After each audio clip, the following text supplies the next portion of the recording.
સોલંકી યુગ ગુજરાતનો સુવર્ણ યુગ ગણાય છે. સોલંકી કુળના મૂળરાજે ઈસ 42માં અરણાહલપુર પાટણના ચાવડા વંશની સત્તાનું ઉન્મૂલન કરી પોતાની રાજસત્તા સ્થાપી.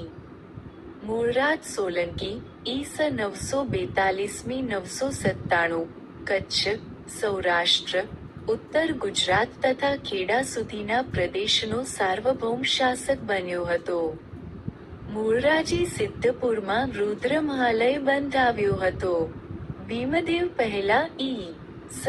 1022મી 1064 ના સમયમાં સુલતાન મહમૂદ ગઝનવીએ ઈસ 1026ની 7મી જાન્યુઆરીએ સોમનાથ મંદિર લૂંટ્યું હતું.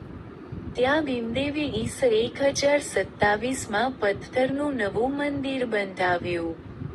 મોઢેરાનું વિખ્યાત સૂર્ય મંદિર પણ ભીમદેવના શાસનકાળ દરમિયાન બંધાયું હતું. ભીમદેવે વિમલમંત્રીને આબુનો દંડનાયક નિમ્યો હતો. તેણે ત્યાં આદિનાથનું આરસનું મંદિર બંધાવ્યું હતું. કર્ણદ્વે, ઈસ 1094મી 1143, નવસારી પ્રદેશ પર પોતાની આણ વર્તાવી હતી. તેણે આશાપલ્લી જીતી કર્ણાવતીનગર વસાવ્યું હતું. સિદ્ધરાજ જયસિંહ, ઈસ 1094મી 1143, સોલંકી વંશનો સૌથી વધુ પરાક્રમી, હિંમતવાન અને મુત્સદ્દી રાજવી હતો. સિદ્ધરાજે જૂનાગઢના રાજા રા. ખેંગારને હરાવ્યો હતો.